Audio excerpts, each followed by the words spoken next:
욥기서 21장 1절에서부터 11절까지입니다. 욥은 하나님으로부터 사람들 중에 의롭다고 인정받은 자입니다. 욥은 완전한 사람은 아닙니다. 그러나 다른 사람들과 비교해서 특별하게 하나님의 인정을 받은 그런 사람입니다. 욥도 자기가 하나님의 사랑을 받는 걸 잘 알고 있었습니다. 그런데 어느 날 욥에게 이런 고난이 온 겁니다. 욥은 이해할 수가 없었어요. 너무나도 혼란스러웠습니다. 하나님이 분명히 나를 사랑하시는데, 또 하나님께서 내게 풍성한 복을 주셨는데 왜 오늘 이렇게 내가 이런 상황이 되었는가? 그리고 악인들은 왜 저렇게 망하지 않고 잘 사는가? 친구들은 계속해서 되풀이 얘기합니다. 사람들을 잔뜩 모아놓고 하는 얘기가 아니에요. 지금 망한 욥을 보고 하는 얘기입니다. 뭐라고 얘기하는가 하면, 너 망했지 않니? 망해도 크게 망했지 않니? 그러니까 너는 큰 죄를 지은 거야. 숨겨져 있는 큰 죄가 있기 때문에 이렇게 큰 일이 닥친 거야. 이 단 한 가지 논리, 이걸 일관되게 주장을 합니다.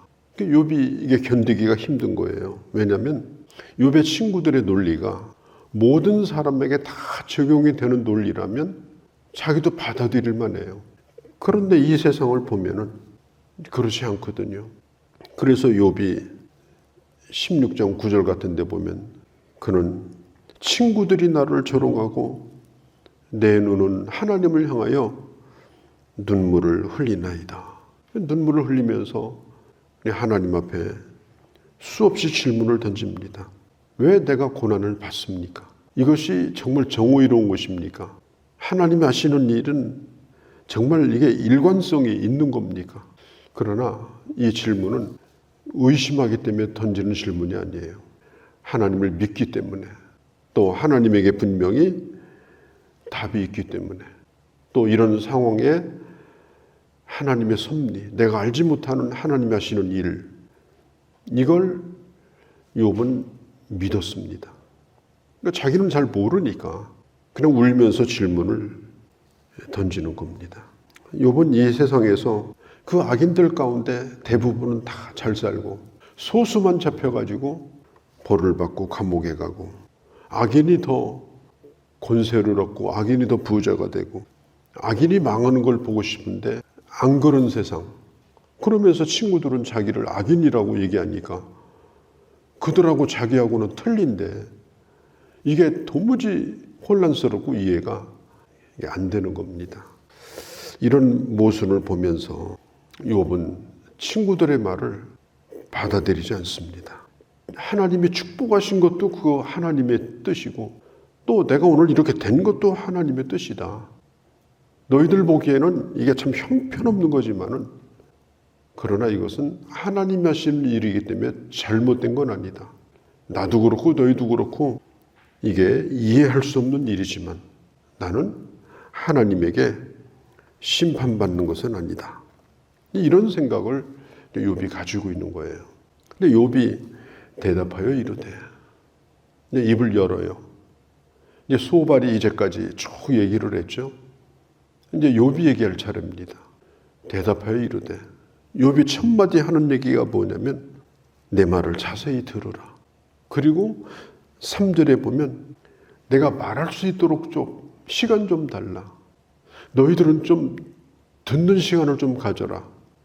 내가 무슨 얘기를 하는지, 그리고 나에게 말할 기회를 달라. 우리가 어려움을 당하는 사람들에게 그를 위로하러 온다면 그에게 가장 좋은 선물이 뭘까? 그의 말을 경청해 주는 겁니다. 경청해 주는 것만큼 좋은 선물이 없어요. 내 말을 좀 자세히 들어라. 들으면 너희의 위로가 될 것이다. 이것이 너희의 위로가 될 것이다. 너희가 바로 나를 진정으로 위로한다는 걸 내가 느낄 수 있을 것 같아.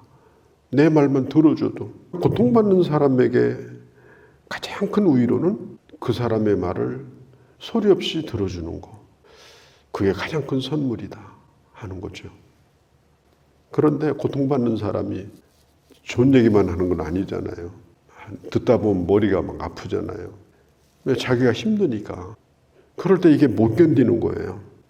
그러니까 이 욥은 내가 말할 좀 기회를 달라. 5절에도 너희가 나를 보면 놀라고 손으로 입을 가리리라. 지금 내 모습을 봐라. 얼마나 지금 처참하냐. 내 냄새도 맡기 싫어할 정도로, 내 모습을 보기가 끔찍할 정도로 지금 이렇게 되지 않았느냐. 우리가 사람을 보면 예전에 건강했던 분들, 젊었을 때 참 그렇게 보기에 좋았던 분들이 어느 날 아주 그렇게 상한 모습으로, 그런 모습을 보면 우리도 놀라잖아요. 어떻게 하다 저분이 저렇게 됐나? 그러니까 사람이 나이 먹고 또 몸에 병이 생겨가지고 이렇게 다 망가지고 나면 옛날 그 사람인 것을 알아볼 수가 없을 정도로 이렇게 변한 걸 보면은 조금 끔찍하다는 느낌이 좀 들 때가 있어요. 지금 욥의 상황도 그런 상황이에요. 너희가 나를 지금 이렇게 봐라. 지금 이런 모습을 보고도 그렇게 얘기를 계속 좀 할 수 있겠느냐. 16장 2절에도 욥이 그런 얘기를 했죠. 너희들은 나를 위로한다고 말하지만 나를 번민케 하는 위로자다. 너희가 하는 말이 위로가 안 되고 나를 고통스럽게 한다. 또 우리 전에도 그런 얘기를 했습니다. 너희는 돌팔이 의사다. 어떻게 내 말도 안 듣고 결정하고, 내 말도 안 듣고 진단 다 내리고, 내 말도 맥 한 번 잡아보지도 않고 죽을 죄인으로 이렇게 몰고 가는데, 이게 너희가 잘하는 것이 아니지 않느냐. 그러면서 욥이 여러 번 사정을 한 적이 있고, 또 오늘도 또 마찬가지입니다. 그러면서 욥이 계속해서 하는 말이, 자 7절에 어찌하여 악인이 생존하고 장수하며 세력이 강하냐. 16절까지 계속 지금 같은 얘기를 합니다. 악인이 다 심판받았느냐? 그러면 내가 죄인이라는 거 인정하겠다는 거예요. 악인이 얼마나 잘 되느냐. 자식도 잘 되고 애들 커가는 거 재롱 보고 흐뭇해하고. 8절 그런 얘기 아니에요. 9절에 그들의 집에는 재난도 없고, 9절 후반에 보면은 그들에게는 하나님의 매도 임하지 않고. 내가 볼 때는 꼭 하나님이 그들을 봐주시는 것 같다. 악인을 봐주시는 것처럼 내가 착각이 들 정도로 그런 생각이 들 때도 있다. 10절에 보면 그들의 가축은 그냥 암컷만 나가지고 날마다 번성하고 재산이 점점 불어나고, 11절 12절에 그 집에 있는 자식들은 춤을 추며 음악을 들으며 흥에 겨워가지고 노래를 부르고 뛰놀지 않느냐. 수금으로 노래하고 피리를 불고 즐거워한다 그랬어요. 욥이 이 얘기를 하는 것은 그때 당시 종교 문화, 종교 문화에는요 반드시 이런 재밌는 재미거리가 있어요. 그래서 춤을 추고 또 음악을 하고 축제를 열고, 가난한 사람들의 축제는 아주 흥미로웠어요. 그런 문화는 이렇게 보면은 아주도 세련돼 있어요. 어느 종교도 다 마찬가지입니다.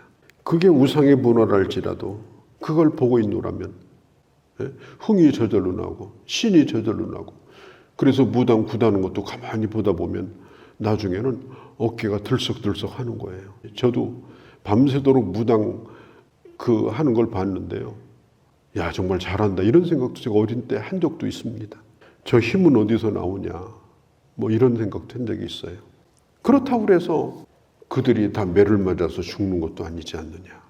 제가 현충원에, 대전 현충원에 아마 여러 회를 다녔어요. 그 안장식, 합동 안장식 하는데 기독교 의식 집례하는데 제가 그걸 맡아가지고 했는데, 제가 항상 느끼는 게 있어요. 이 원불교도 와서 하는데요. 어디서 그렇게 좋은 문장을 갖다가 써왔는지 내가 가만히 듣고 있으면요. 문장이 너무 좋아요. 문장이. 아, 인생이란 어디로 와서 어디로 가는 거냐. 이렇게 시작해가지고, 또 불교도 가만히 들어보면요. 그 목탁 한번 딱 치고 하는 얘기를 들어보면 또 아주 애절하게 또 그렇게 해요. 또 천주교 신부가 나와서 하는데 뭘 읽는데 그 구구절절도 얼마나 그럴듯한지. 근데 그런 걸 보면서 야, 오늘 여기 종교가 없는 사람도 이 종교 심리가 자극이 되겠다, 이런 생각을 내가 할 때가 많았습니다. 그래서 저는 그때마다 여기에 복음이 필요하다, 여기에 생명이 필요하다, 이런 생각을 갈 때마다 제가 굳게 한 적이 있습니다. 이 세상의 종교는 그 모든 것들이 아름답고 그럴듯하고 사람의 종교 심리를 강하게 자극을 하고 또 상당히 문화적입니다. 오늘 성경에 있는 대로 춤추고 노래하지 않느냐. 그러다가 13절에 그들의 날을 행복하게 지내다가 수월에 내려가느니라. 죽을 때도 평안히 죽을 수 있습니다. 소발이라고 하는 사람은 욥 같은 고민이 없는 거예요. 이런 욥 같은 고민이, 악인은 저렇게 잘 되는가? 왜 세상은 부조리한가? 이런 고민이 전혀 없어요. 그냥 지금 망해서 죽게 생긴 욥을 앞에다 놔두고 그냥 일방적으로 지금 같은 얘기만 되풀이하는 거예요. 그 욥이 하도 답답하니까 야, 니네들 좀 둘러봐라. 둘러보고서 얘기를 해라, 나한테. 그런 얘기를 하는 겁니다. 16절에 보면요, 그러나 그들의 행복이 그들의 손에 있지 아니하니 악인의 계획은 나에게서 멀구나. 이해가 금방 어렵죠. 이거 세번역에 보면요, 그들은 자기들의 성공이 자기들의 힘으로 이룬 것이라고 주장하지만 나는 그들의 생각을 용납할 수 없다, 이렇게 번역을 했어요. 악인은 잘 되고 성공하고 이래요. 그러면 큰 소리 칩니다. 야, 하나님 어디 있냐? 내가 다 노력하고 애써서 성공한 거지. 하나님은 없어. 인간은 성실히 살면 이렇게 다 잘 되는 거야. 그 말이 대단히 옳은 것 같지만 욥은 그들의 생각을 나는 용납할 수 없다는 거예요. 이게 16절 말씀이에요. 무신론자들은 기도를 믿지 않습니다. 기도한다고 무슨 소용이 있느냐? 성공도 자기 힘으로 됐다고 주장합니다. 그러나 욥은 분명히 말합니다. 나는 그걸 용납할 수 없다.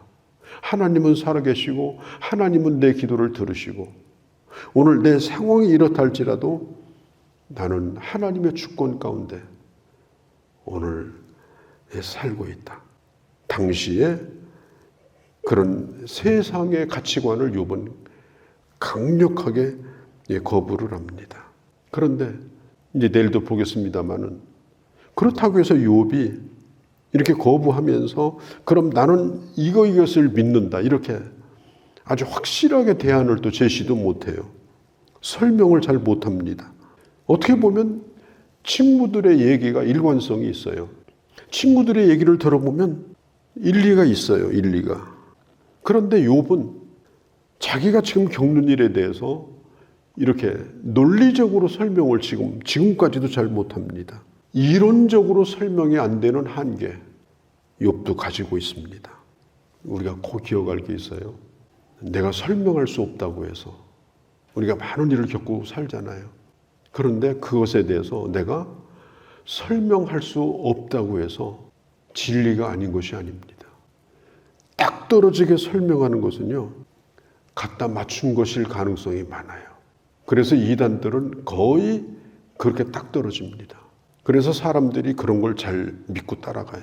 근데 우리한테 와가지고 그럼 네가 한번 설명해봐라 그러면 이게 딱 떨어지지 않아요. 또 욥이 그렇게 고민하고 또 고민했는데도 답이 안 나왔거든요. 답이 안 나온다 할지라도 답이 없는 것이 아니다. 그래서 저는 이런 얘기를 하고 싶어요. 답이 없는 답. 나는 답이 없지만 하나님께 답이 있다. 답이 없는 답. 내가 답이 없다고 해서 우리가 회의에 빠질 필요는 없습니다. 답이 없을 수 있어요. 욥도 그렇게 고민했지만 그 친구들의 코를 납작하게 해줄 수 있는 그런 대안은 제시를 못했어요. 그러나 하나님에게 답이 있기 때문에 나는 모르지만 답이 없는 답을 그는 믿고 있었던 것입니다. 오늘 하나님이 없는 사람들이 우리의 신앙생활에 대해서 합리적으로 생각을 해요. 합리적으로. 야, 교회 다니느라고 드리는 시간, 얼마나 시간 아까운데 그 시간 낭비 아니냐. 그리고 돈 한 푼도 아까운데 헌금 드리는 거 그 낭비하는 거 아니냐. 그리고 왜 그렇게 날마다 기도하니? 그 미신적인 거 아니냐. 불신자들이 일반적으로 가지는 그런 생각이 무당에게만 있는 게 아니에요. 기독교에 대해서도 불신자들은 그런 생각을 가지고 있습니다. 그들에 대하여 우리는 어떻게 답을 할 것인가? 우리는 분명한 믿음과 확신이 있습니다. 그러나 이 모든 것은 하나님에게 답이 있습니다. 내가 믿는 만큼, 내가 아는 만큼 우리는 믿습니다. 우리는 사도신경을 신앙 고백으로 하지만 그게 전부는 아니잖아요. 우리의 환경은 너무나도 다양하기 때문에 우리는 그 답을 모르지만 변함없는 신앙 고백, 하나님과의 온전한 관계 속에서 끝까지 하나님의 사람으로 살아가는 주님의 자녀들이 되어야 할 줄로 믿습니다. 거룩하신 우리 아버지, 오늘 이 욥이 깊은 고민 가운데 이 악인의 형통에 대하여 설명을 하고 있는 모습을 보고 있습니다. 욥이 말한 바와 같이 너희들의 성공이 너의 힘으로 거두었다고 주장하지만 나는 너의 생각을 인정하지 않는다. 나는 하나님의 살아계심을 믿는다. 나는 기도를 믿는다. 나는 하나님의 주권을 믿는다. 답이 없는 하나님의 답을 나는 분명히 믿는다. 그리고 끝까지 하나님을 신뢰한다. 이 욥의 이 고백만큼 우리도 이런 믿음을 가지고 어떤 가운데서도 주님을 신뢰하며 믿음으로 살아가는 그런 저희가 되게 하여 주옵소서. 오늘 이 하루도 주께 의탁합니다. 우리 주 예수님의 이름으로 기도하옵나이다. 아멘.